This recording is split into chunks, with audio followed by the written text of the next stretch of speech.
ঠিক আছে, তোমাকে যেটা বলবো তুমি আমি যদি তুমি তো লোককে জানো, লোককে যাওয়াটা যদি গাড়ি চলে তবে তুমি লোককে আরে হাত থেকে সরাও।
অভিযান এবার যদি পুলিশ না দিয়ে কি করবেন এখানে যে বসে পড়েছে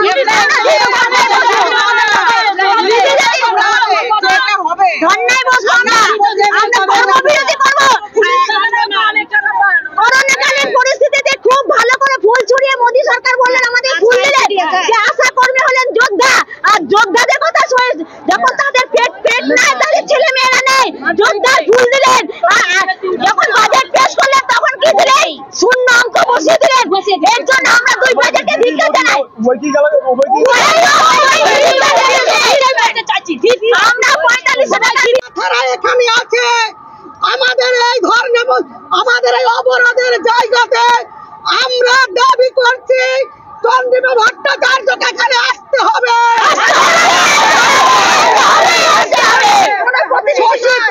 এখানে আসতে হবে জনগণের ভোট নিয়ে ক্ষমতায় নিয়ে যাদেরকে আজকে প্রত্যাশা দিয়েছিল তাদের সঙ্গে তাদেরকে প্রতারিত করছে বলে আজকে ঘোষণা করতে হবে গর্বিত রাজ্য সরকারের দেওয়া ভাতা অবিলম্বে বাড়াতে হবে